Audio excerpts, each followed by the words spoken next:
တရားထိုင်ပါဆိုလို့ရှိရင်တပည့်တော်ကဥပုသ်ဆောင်နေဖျားသီလတွေဆောင်ထိန်နေဖျားတပည့်တော်ကစိတ်တွေကောင်းအောင်မွေးတယ်ဖျားနဲ့နော်အဲ့ဒီလိုပြောတဲ့ပုံကိုယ်တွေလည်းရှိ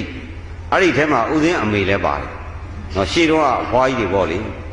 သူကစာမတတ်တဲ့ခါကျတော့ဩဃာတကိုကြားဘူးနာဝါနဲ့ဟိုကျော်ဒီကျော်နဲ့သူ့ဖျားရှိကပြီးသွားရောစာမတတ်တာแต่သူကဘာလို့လဲနေတိုင်းဟာမိုးလင်းတာနဲ့အောင်ဆုံးချက်ပြီးတာနဲ့ဖျားဆွန်းတော်ကစီမိကရေချမ်းကဖျားဝရင်ပေါ့ဖျားရှိခိုးပြီးတော့ပရိစိတ်အနိစ္စဒုက္ခအနတ္တအနိစ္စဒုက္ခအနတ္တဘယအနိစ္စဘယဒုက္ခပတိတော့ပတ်ချက်ကိုလဲသွားတာအဲ့ရနေခင်းကြလို့ရှိရင်ဆုံးလောင်းတဲ့အလုပ်ရယ်နှိစွန်းကတဲ့အလုပ်ရယ်နော်ပန်းရည်ချမ်းစီမင်းကတဲ့အလုပ်ရယ်ဒါသူ့လုပ်ဥပုပ်နေကြလို့ရှိရင်ဆွမ်းတောင်းကြီးခေါင်းပေါ်ရွက်ပြီးတော့ကြောင်းသွားပြီးဥပုပ်ဆောက်ဝိုင်းသူတို့ဘဝအကျဉ်းတ်သွားတယ်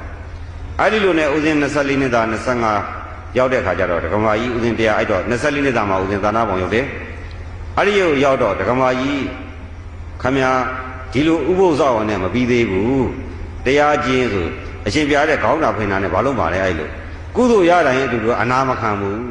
ကျိုးမေပြောတာဟုတ်လားဦးစင်းရလည်းအဲ့တော့မပြောတာဘူးမဟုတ်ဘူးဒကမာကြီးတရားမကျင့်ဒိဋ္ဌိမပြုတ်ဘူးလို့ပြောတယ်တပည့်တော်ဒိဋ္ဌိမဟုတ်ဘူးတဲ့ဒီမှာဒိဋ္ဌိမဟုတ်တာလဲကိုယ်လည်းမပြောတတ်ဘောအဲ့တော့အဲ့တော့ဒကမာကြီးတရားမကျင့်လို့ရှိရင်အပေတကားပိတ်မှာမဟုတ်ဘူးဟာတပည့်တော်အပေလေးပါမကြောက်တဲ့တပည့်တော်ဘာအာကုသိုလ်မှမလုပ်ဘူးအချိန်တန်ထမင်းမစားသေးတဲ့ပုဂ္ဂိုလ်လိုက်ရှာပြီးထမင်းပေးမယ်ဆံမရှိဆံလိုက်ပေးမယ်အဲ့ဒီအလုပ်ကသူ့အလုပ်အဲ့လိုကုသိုလ်ကောင်းမှုနဲ့ဘာအယောင်းဝယ်ဘာစီးပွားမှမရှာဘဲနဲ့နော်သေသွားတာဒါပြင်းနဲ့သေတဲ့ခါကျတော့တလမသေးခင်လဲဥစဉ်ကသတိပေးတယ်ဥသိကြီးလာတယ်လာတော့2လလောက်ကြာမှာဒကမာကြီးကြောင်းရောက်လာတယ်ဥသိကြီးရောက်လာတဲ့ခါပြုတ်ကြည့်တယ်ဒါဒကမာကြီးခင်ဗျ2လကြာသေမှာဗျာအဲ့လိုပြောရင်မလွတ်ဘူးကွာဥစဉ်ကလည်းဒီလောက်ကြီးမဟောတတ်မပြောတတ်ဘူးလေခင်ဗျအစာမပြီးသေမှာလို့ဆိုတော့ဒါလည်းမလွတ်ဘူးဥစဉ်အဲ့ဒီမတိုင်ခင်ဥစဉ်အဖေလည်းဥစဉ်2လကြာရင်သေလိမ့်မယ်ခင်ဗျသေပုံသေနည်းဘလို့သေမှာအဲ့လိုပြောတာပြီလားအဲ့ဒါကိုလည်းသူသိတယ်အခုဒကမာကြီးခင်ဗျသေမှာ2လကြာမှာသေပုံသေနည်းကခင်ဗျအစာမသေမှာဆိုတာအဲ့ဒါကိုလည်းသူပြောတာမလွတ်ဘူးပြုတဲ့ကံကုန်ပြီဆိုတော့မလှုပ်တော့ဘူးမသိတော့ဘူးအဲ့တော့မှ2လကြာတဲ့ခါကျတော့အစာမပြီးသေပြီးတော့1လလောက်နေတဲ့ခါကျညနေလောက်ကျတော့ဩအဲ့ဒီညနေဥစဉ်စိတ်တွေဖြစ်နေဩငါဒကမာကြီးငါရှိလာခြင်းနေပြီအဲ့တော့ဥစဉ်ကလာခွင့်ရှိအောင်အကုန်လုံးဖွင့်ပေးဘယ်ဟုတ်မလဲနဂါးဖြစ်ဘာဖြစ်နေလဲနဂါးဖြစ်နေဘောဂဝရီနဂါးရွှေစင်းရှိ